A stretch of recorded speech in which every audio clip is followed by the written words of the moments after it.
time. It's our time, my friends. Time for millions of maturepreneurs, 55 plus, who are hashtag not done by a long shot, to revolutionize how we lead, do business, and innovate our world. I'm your host, Jeanette Anderson, and welcome to my conversations with fascinating people who would rather inspire than retire.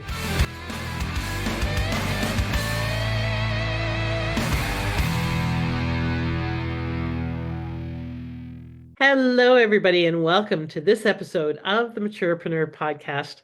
I'm your hostess, Jeanette Anderson, and today I have the fierce, fine, and fabulous Nancy Griffin with me. Welcome, Nancy. Oh, thank you so much. So today, folks, we are talking about a really important topic. They all are, but this one's really, really important, about the new longevity, matching health span to lifespan. Because, as you know, we're living longer, but that doesn't necessarily mean we're living well longer. So we're going to talk about the goal of living longer, but really, how do we get rid of that internalized ageism that's making us believe that ageism equals inevitable decline? And that our last chapters we're doomed to decrepitude. What if our last chapters of life can be full of meaning, purpose, and joy? That's what Nancy's a stand for, and that's what we're going to be talking about today. So it's a good topic. Let me introduce you to Nancy officially, then we'll find out the unofficial scoop and we'll dive into this topic. Nancy Griffin is an entrepreneur, connector, and storyteller using decades of hospitality, wellness, and longevity experience to reshape how we think about aging well. Nancy leads conversations and partnerships that help organizations rethink longevity, workforce design, and well-being. She hosts the Glowing Older podcast, which is excellent. I know I've been on it, so you go listen. Interviews with 230 plus experts, runs the Contento Group, advising brands on longevity strategy, and created SeniorTrade, a B2B platform and e-newsletter for seniors living and aging services professionals. Her practical program focused work is built to help organizations design age inclusive cultures, events, and programs to change the narratives around aging. Ah, it's fascinating because I knew that about you, but listening to it again, I just got off a conversation with a lady named Sharon Rose, who's a social gerontologist. And we were talking about creating communities that are centered around aging well and how we think and how society treats us based on environments and spaces and how we do business and a variety of different topics. So, I should introduce you to, because you're doing. Yes, I know. I do follow Sharon, so yes. Do you? Okay, great. Yeah, she's fascinating. So let's talk about you and tell me about you, something that would surprise our listeners or maybe even your friends. Oh wow.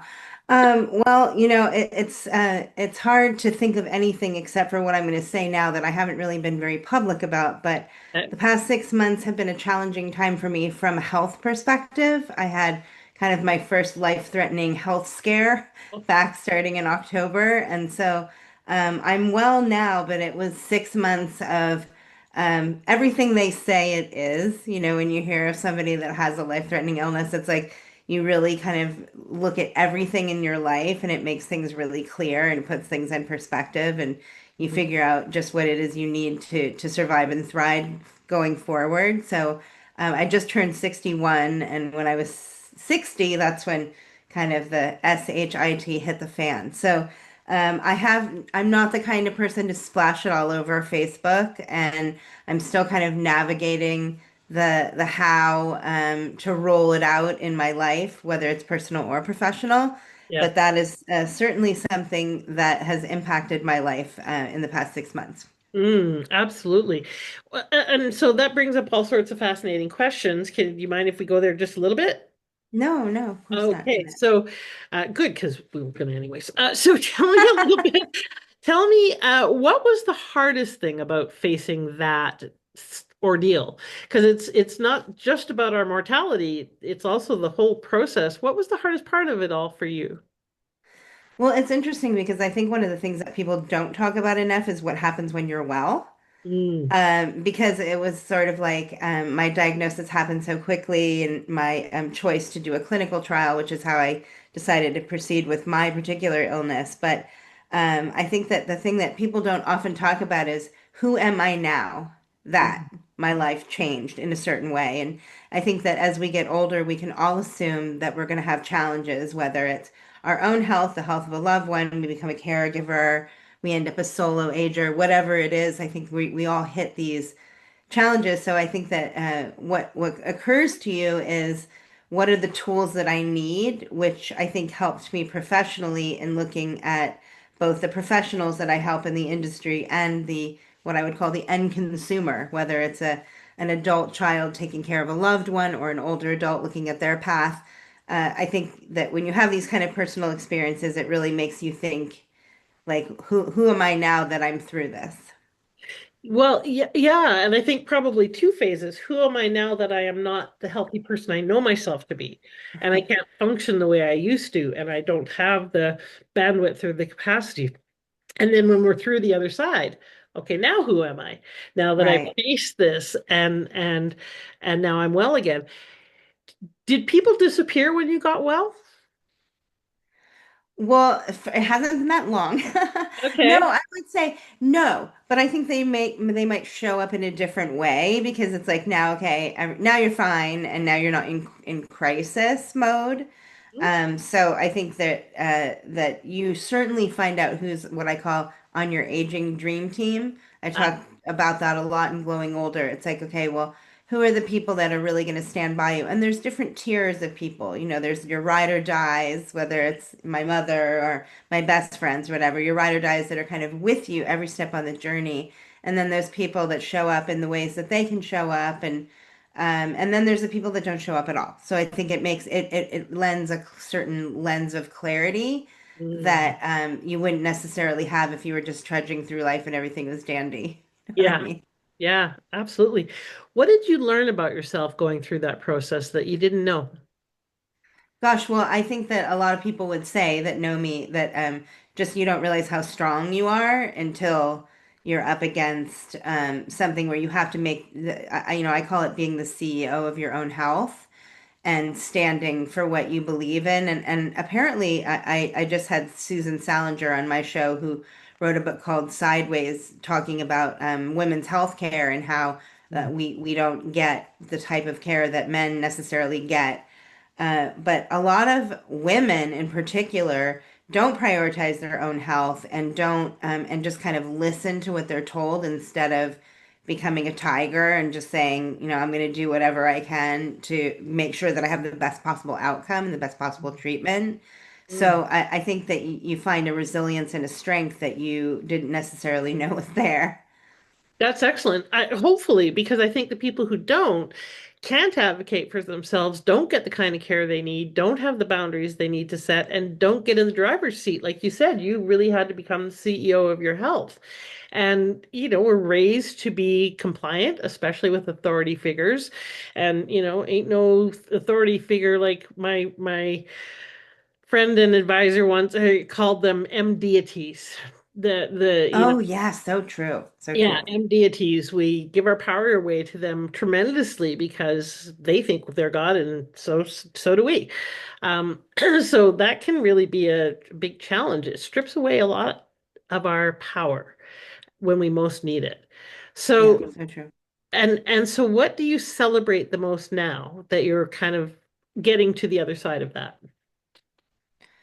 Well, one of the things I try to do is, and a lot of mindfulness experts will tell you this, is stay in gratitude, is really, and I think gratitude is not just a ethereal concept, that it's something that we need to put into practice on a daily basis and a very thoughtful, almost practical basis. I just returned from a conference where Jay Shetty, the mindful expert, former monk, was the keynote, and he talked about being very specific in your gratitude and thankfulness, whether it's to a particular person, personally, professionally, whatever.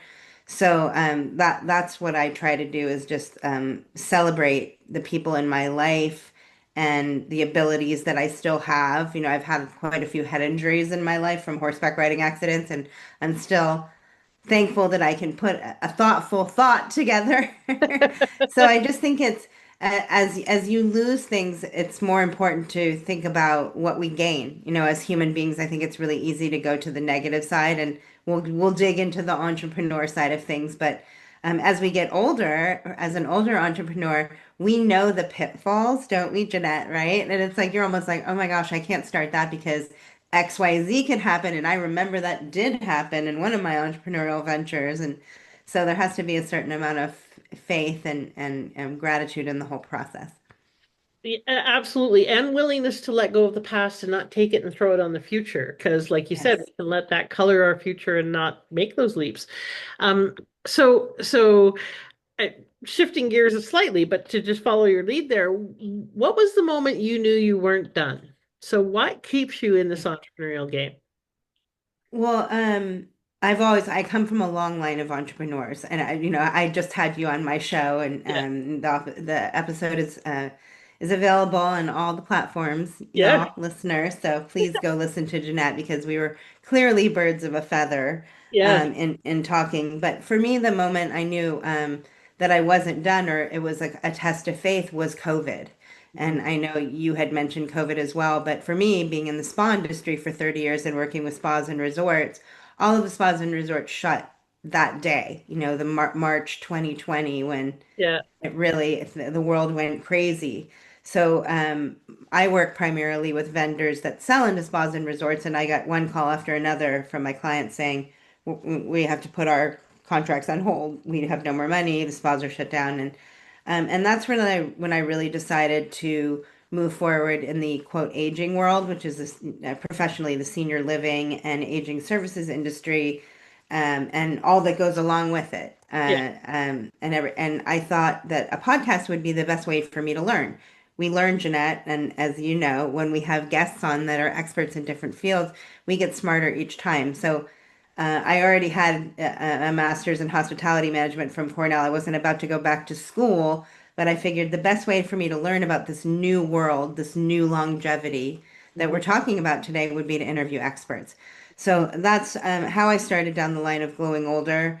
I've had some ability to monetize it, but not a lot. I find that people are much more willing to pay for staying young than they are for planning on how to age well. So Mhm. I still have my bread and butter in that fountain of youth age, well, Yeah. prejudice industry, the Anti-aging. spa Yeah. industry. Anti-aging. I'd say that Yeah. again because it's a brilliant line. People are willing to pay more for staying younger than they are for aging well. It was some. Yeah, or for planning, I would say planning to age well, because at Glowing Older, one of the things that we talk about, and we'll talk about my free gift to your listeners later on, but the ability to concentrate on planning. I think we spoke about this before, Jeanette, but we plan for what we value. So we plan for our vacations. I know you're a big vacationer. We plan for our college sorority, what the things that we believe have a future and that we can plan for. But aging seems to be one of those things that causes a lot of terror in people and denial. And so we don't plan. And what happens when we don't plan is that we end up planning in crisis.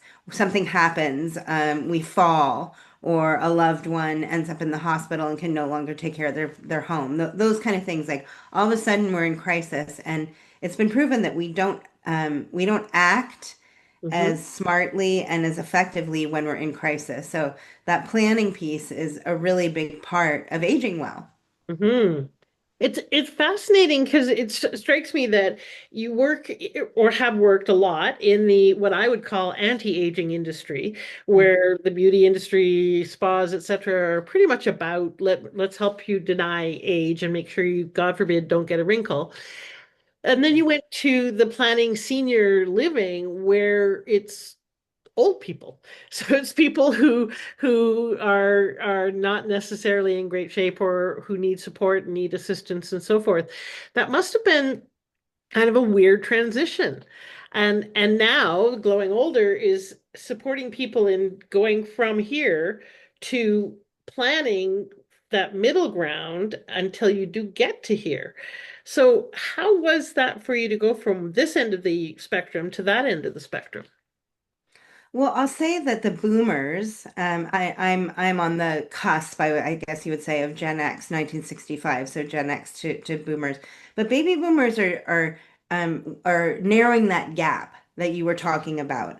In the 90s, when I was in Cornell Hotel School and I studied the spa industry, the core of the spa industry was European spa therapies, like taking the waters, Hmm. and aromatherapy and those kind of traditional European therapies, along with the American concept of what I would call the fat farm or the boot camp, Mm. which were oftentimes transitional places for people to go interact with like-minded people in transition, usually as well, in nature, Hmm. and to talk about eating well, moving our bodies, managing our stress, those kind of things. So I think that the core of what the spa industry is, before it was really hijacked by brows and Botox, if you Hmm. will, Yeah. was very much the conversation that we're having today about the new longevity. Mm. And from my perspective, the new longevity is really about small daily habits. And the biohacking, all that is great. Are you taking human growth hormone? Are you taking peptides? Are you doing this or doing that? But that's really the icing on a cake that is the foundational. What are we putting in our bodies? Are we getting out in nature? Are we connecting socially with like-minded people? Are we fulfilling our purpose, which I know is something that you talk about a lot? You're fulfilling our why. All those things are things that the spa industry really helped people discover decades ago. And I think in the spa industry, we're kind of coming back to that a little bit, the basics of what we do best as an industry. But I think that senior living, based on the needs and wants of the baby boomers that are really changing, the first baby boomers are turning 80.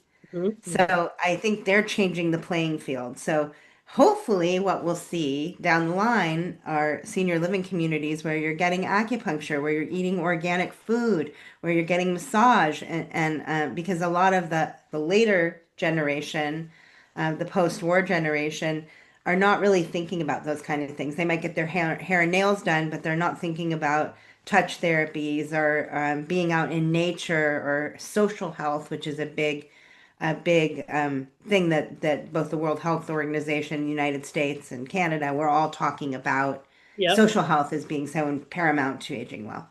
Right. Yeah, in fact, the World Health Organization says that loneliness, which is, that social health piece, is the equivalent to smoking 15 cigarettes a day in terms of its Right. detrimental impact on your health, Yes. especially as we get older.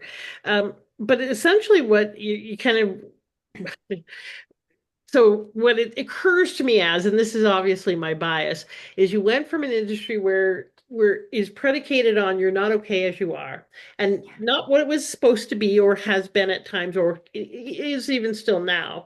It's really, can be about how to really celebrate who you are and take care of it and nurture it. But by and large, the beauty and health industry is predicated on you're not okay.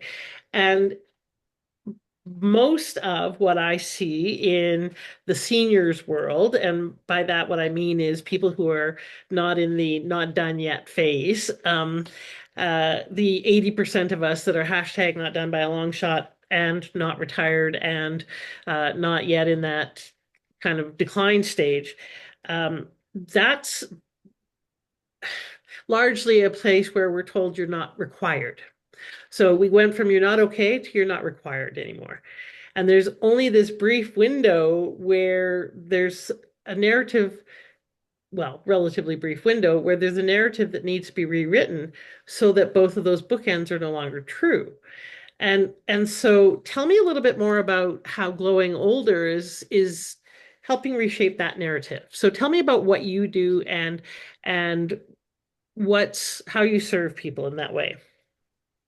Yes. Well, I I serve both businesses, whether it's organizations, country clubs, it could be spas, both their teams and their guests to learn about how to age well. So we do events called Better with Age, and as a result of that, we end up talking to the quote end consumer, which would be Mostly women drive it. We do have quite a few men that are very verbal, but the majority of the people we speak to are women because they end up in that what we call the sandwich generation, which is a really hard and what we like to say at Glowing Older is wear your own oxygen mask first. One of our biggest messages is this idea of planning, of developing a life plan and starting early with what matters most to you. And that is highly personal. So we break it into three dimensions: home, health, and heart. So home would be where are you going to end up in the aging world industry. They talk a lot about aging in place, and that 9 out of 10 people want to age in place because most people don't want to end up in a senior living community where they lose their agency and they're just a number and an age segregated environment. Yeah. And then the health piece is the whole gamut of physical, emotional, mental, spiritual, social health. So, all the different aspects of health. And then heart is really back to that piece of what matters most to you, and that everyone is individual. And within that is finding your purpose, which is a process that you, Jeanette, take people through when you're helping them develop their entrepreneurial venture. A lot of people work their whole lives and for someone else, but they had this vision. And so it's really asking a lot of questions and steering people in the right direction. So we do some individual coaching, but primarily we do group environments where one of them are better with age events we do with wine and cheese. So we talk about things that get better with age. And then we have harder conversations. And you can also download on glowingolder.com a document called How to Have Difficult Conversations with Your Aging Loved One, which is, again, that whole process of uncovering some of these harder conversations that we all need to have. Yeah. So yeah, like I said, we can work with businesses, we can work with groups within the businesses, and we can work on an individual basis. Certainly reach out to me and we can have a conversation. Cool. You just gave me a great idea that I'm quickly jotting down here. You've got a booklet on how to have difficult conversations with your aging loved ones. I'm going to write how to have difficult conversations with your ageist children. Who Oh think yeah. that your role in life is now to be a glorified babysitter, not even all that glorified. We might be actually more than just a grandparent now. So what are some tips that you have? And by the way, I love that the planning that you talk about is the areas that almost no one talks about. Most people just talk about, especially with regards to longevity, financial planning. And obviously, that's not working. 65% of North Americans can't afford to retire. So we are obviously not getting the memo about financial planning. And we're living longer than what people planned for. People being born now, in theory, are living to 130. They make 65 middle-aged, literally. And so we are going to have to plan a lot more differently financially, which is why I think we need to become entrepreneurial so that we can create revenue in our older years. Getting jobs can be very challenging. But you go beyond financial planning to home, heart, and health. And I think that that's a fascinating conversation because that doesn't get talked about nearly enough. What are three tips that you have for people around how to think about that and have those conversations? How do people practically plan for home, heart, and health?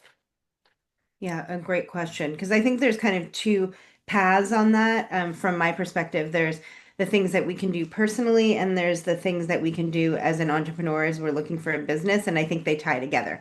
So the first one is that idea of wearing your own oxygen mask first. I just had a woman on my show, Dr. Denise Taylor. She's a fabulous woman. She's a PhD. She got her PhD in her 60s, and she helps. She was a coach that now helps women with aging well. But she's a vision quest trainer, and she brings people out in nature, and they literally are in nature for 4 days with no food, which is an extreme. But I think the key there, there's also Ron Pevney, who has the Conscious Aging Institute. He wrote a book called Conscious Aging. But I think we need to spend time in what I would call the liminal zone, which is that you may not know right away, giving that time, because I think as humans, we hate that. Mhm. We literally hate the not knowing part of it, but you need to give yourself time, whether that's spending time alone, whether that's not doing the grandbaby sitting, Mhm. whether it's not cooking dinner for the husband or whatever it is, taking a trip by yourself. I know you're a big proponent, Jeanette, of just packing up the bags and getting on the road, but that getting out of your comfort zone and getting into nature or getting into a different environment, a different social. I know you've been to literally almost every country in the world, but just going out and meeting people and getting out of your comfort zone and out of your day to day is a great place to start. And then in terms of the business side of it, I think I've talked with a lot of founders who have age tech businesses, whether they came up with something for smart home or wearables or a smart toilet. Now, of course, AI has changed the whole gamut, but if you're coming up with an entrepreneurial venture that's either a service or a technology or something like that, first ask what problem do you solve? And then really take it beyond. I solved a problem because my grandmother had a problem, so I designed a solution for her. And take it out and really say, okay, well, who is your market going to be? Because entrepreneurs in the aging world space oftentimes have trouble finding someone to buy their product. Whether it's a service, people businesses are even harder to get funding for. You've mentioned, Jeanette, how hard it is to get funding. But the technology play from the 25-year-old from an Ivy League university whose uncle owns an insurance company, those seem to be the successful ventures out there. Usually they're male. Unfortunately, that's the truth. But you have to figure out who is your market and will they pay for it. And if they don't pay for it, maybe say in the United States there's the local agency on aging, what they call the AAA. Maybe they pay for it. There's a woman, Donna Griffin is her name, and she has an AI technology called Eldera, and it matches young people with older people based on preferences and hobbies and passions. So maybe two people will be matched that are passionate about astrophysics or something like that. But she had some trouble getting off the ground. It's an AI type business, but she just ended up partnering with the state of California. And now they're going to use Aldera for programs in the state of California. So in Canada, there's CABI. I don't know the acronym for that, but that's an age tech funding nonprofit out of Canada. So look at the gamut, but I think it's important to ask yourself who is going to buy this. And then the third tip that I'd give is people need people and be collaborative. You cannot go about it alone. You won't get very far. And so you really need to get people sold on your vision and your passion and your purpose and create your own aging dream team and your own entrepreneurial dream team. Oh, those are all great tips, and man, I could spend like 20 minutes talking to you about each one. But the last one in particular, I have found, and this could just be my limited work in trying to actually create community in this demographic, that despite growing up in a generation that was about barn raising and community and, takes a village kind of thing, as what my experience is, most boomers are not joiners. They don't want to be part of community. They need community, but they won't join community. And so, what have you found about that? And what would you say to people? Because I think you're absolutely right. We cannot do this alone. We can't do it in a vacuum, but we've got a generation of lone wolves. So, what do you find about that? Yeah, well, I mean, I don't know about Canada. I was married to a Canadian, but I know in the United States that we've adopted this John Wayne fierce independence kind of streak, and then top that off with women and this, I can bring home the bacon, fry it up in a pan. I don't remember that commercial from decades ago, Yeah. but just this that we can do everything and we can do it on our own, and we can't. I think firstly is to just look at the research that, uh, uh, for example, a social activity uh, puts something on steroids, the benefit of it on steroids. So if you were knitting, say for example, you took up knitting, if you were to be knitting with other people, then there's a bump to your happiness quotient that you're doing it with other people. If you were to do it with other people and volunteer to make little coats for penguins that Yeah. were ill in the Antarctica, that again puts it on steroids because you're volunteering, you're giving of your time. So Yeah. I think that social health is becoming more and more apparent. Like you said, the Surgeon General of the United States, the World Health Organization, they're talking about the perils of not connecting. And one of the things we talk about in the aging in place world is 9 out of 10 people want to age in place, but they need to look at if their home can be retrofitted for safety. But beyond that, they need to look beyond the four walls of their home. Do Mhm. you have transportation? Do you have access to social programs? Do you have a neighbor you can call on if something goes wrong? So, what they call the social determinants of health are just as important. So, again, it comes back to people need people. We are hardwired to need other people, and loneliness is killing us. Yeah. Yeah. I wish I could end right on that note because yeah, it just really hit me that it is. And that's not okay. And it's so avoidable. So Nancy, every time I talk to you, A, I get more educated, but B, I am more and more impressed with you and the breadth and wealth of your wisdom and your passion. It's Thank really, you. you're a very inspiring woman. Okay, so let's just quickly wrap up here. What I want to say to those of you who are listening, by all means, please do subscribe if you haven't yet to the podcast. Please pass, especially this episode on. There's a lot of great golden nuggets in here to other people who may be thinking about this, or even especially those who may not be thinking about this, because it's important for us to really look ahead and do the planning that Nancy's talking about around our home, our health, our well-being, and our heart. And how are we going to take care of that when we do live longer so that they're quality years, not just more years? So find the resources and share the resources so that we're not alone in this inquiry and in this challenge. So please do subscribe and pass on this podcast. I thank you. I appreciate it. And so will the people you pass it on to. All right, Nancy, let's wrap up quickly with just a couple of quick little questions about what's something about reinvention, because you've done it a number of times, number of industries, number of different ways that you've done what you've done. What's something about reinvention that people don't tell you? Because it's very popular right now, but there's a lot about it that's not all that easy.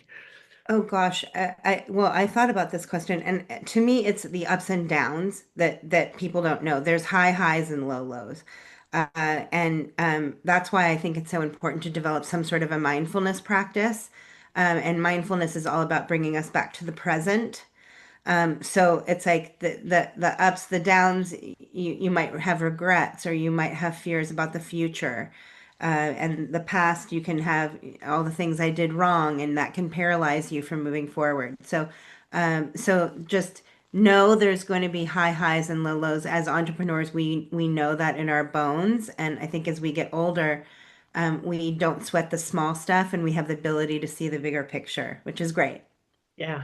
Which is why I think that knowing our purpose and our why is so important because that keeps that big picture in context and gives us something that pulls us forward instead of just being pushed by fear and regret and, dread and all the rest of it. Okay, what's one belief that held you back the longest? Well, for sure. I think as a woman, we tend to have more of these thoughts. But for me, it was always like not being good enough or not being worthy, and that's what therapy's for. Yes, it's true.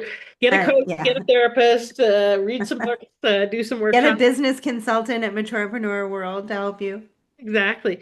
But it's true. And you know what's fascinating is when I have conversations with young women, they don't think that feminism is needed anymore and it's not an issue. And what are you talking about? We aren't held back. The reality is still 80 cents on the dollar. It used to be 60, so we have made improvements, but we still get paid 80 cents on the dollar. They don't know that. And they don't aren't as present to the not enough story as we were brought up with it, but there is a whole nother genre of social impingement that tells them that they're not okay. And so it's a different version of you're not enough. And in fact, I think it's actually more acute. And so, yeah, that whole belief around we are okay, thank you very much.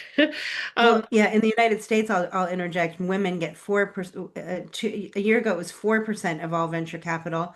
Since something changed in our administration, it's now down between 2 and 3. So it's actually lower.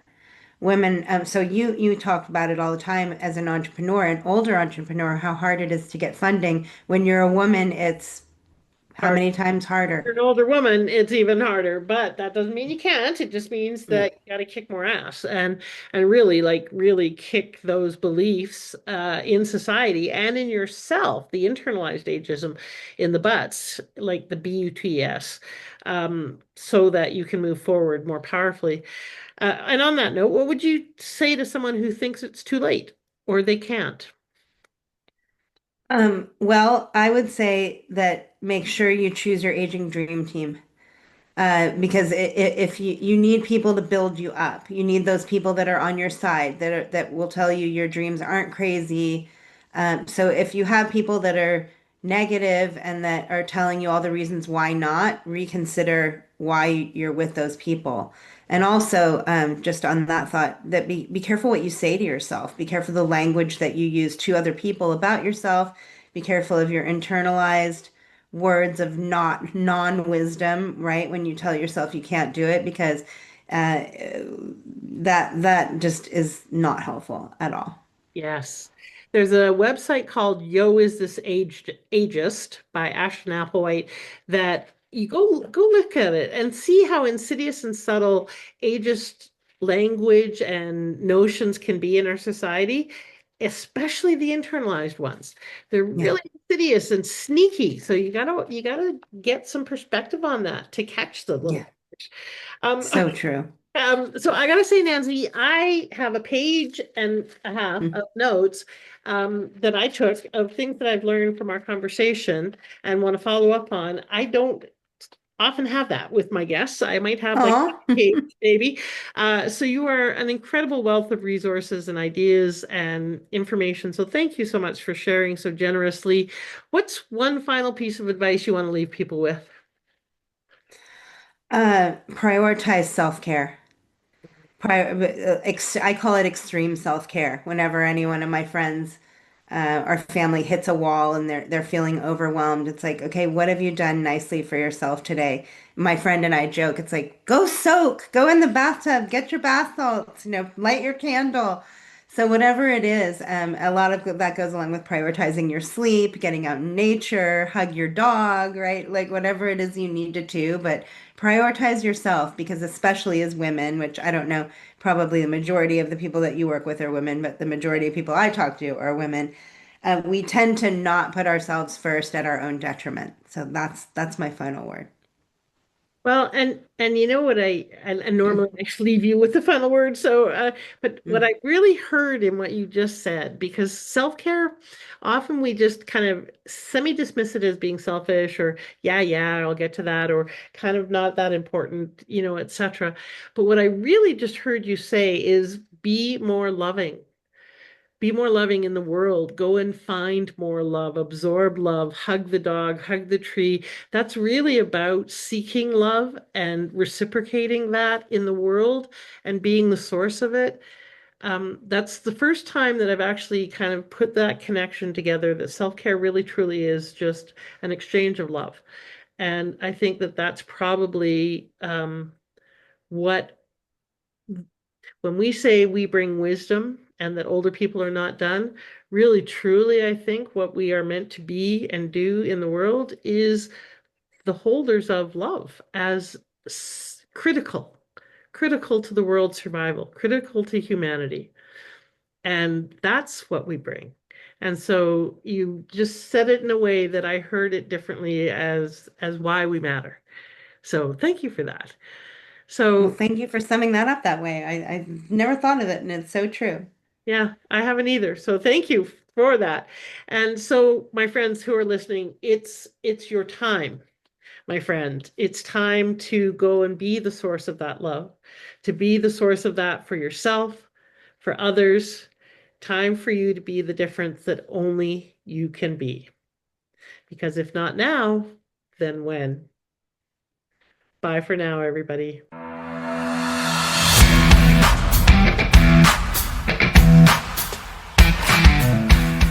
Thank you for listening. I'd love it if you left a comment and subscribed. And I encourage you to apply one aha from this interview right away so you can turn your wisdom into wealth and your contribution into positive change. Bye for now.